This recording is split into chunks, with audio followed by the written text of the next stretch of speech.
Hello साथीहरू, आज चाहिँ म मिक्स सब्जी बनाउँदैछु। कौडी, फुलकोपी अनि आलु अनि मटरको साग। ल हेर्नुहोस् ल, मैले प्याज रातो बनाएँ अनि यो सबै सब्जीहरू अनि चलाएर अब म बेसार लाउँदैछु अनि धुलो खोर्सानी नुन अनि मजाले चलाएर छोड्छु एकछिन अनि अदुवा लसुन टमाटर तयारी गरेँ।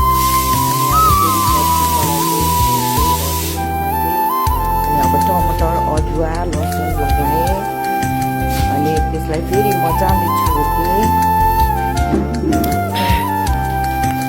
अनि चलाउँदैछु मजाले रेडी भयो कि भएन भनेर। म चाहिँ अलिक बिर्पनलाई पनि एकछिन पकाउने गर्छु खरोस् भनेर, फ्राई होस् भनेर।